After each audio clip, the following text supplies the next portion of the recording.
మా మధ్యలో ఉన్నాడని వాళ్ళు ఒక్కరు కాకపోతే ఒక్కరన్నా అనుకోని పాపము చేయకుండా ఉంటారేమో అని నా ఆశ అని దేవుడు ఎంతో బాధపడుతూ ఉన్నాడు. ఎందుకో తెలుసా?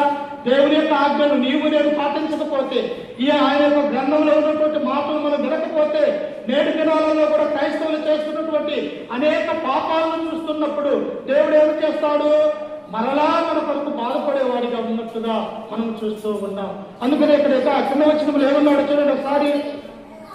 కింద వారు వినులను వినకపోయినను తమ మధ్య ప్రవక్త ఎన్నాడని వారు తెలుసుకున్నట్లు ప్రభువు యెహోవా ఇలాగ సెలవిచ్చుచున్నాడని నీవు వారికి ప్రకటింపవలెను. 7వ వచనము, నరపుత్రుడా, నీవు బ్రహ్మకండి చెట్లలోను ముళ్ళ తుప్పలలోను తిరుగుతున్నావు, కేవల మధ్య నివసించుచున్నావు. ఎక్కడున్నాడంట ఆయన? వాస్తవంగా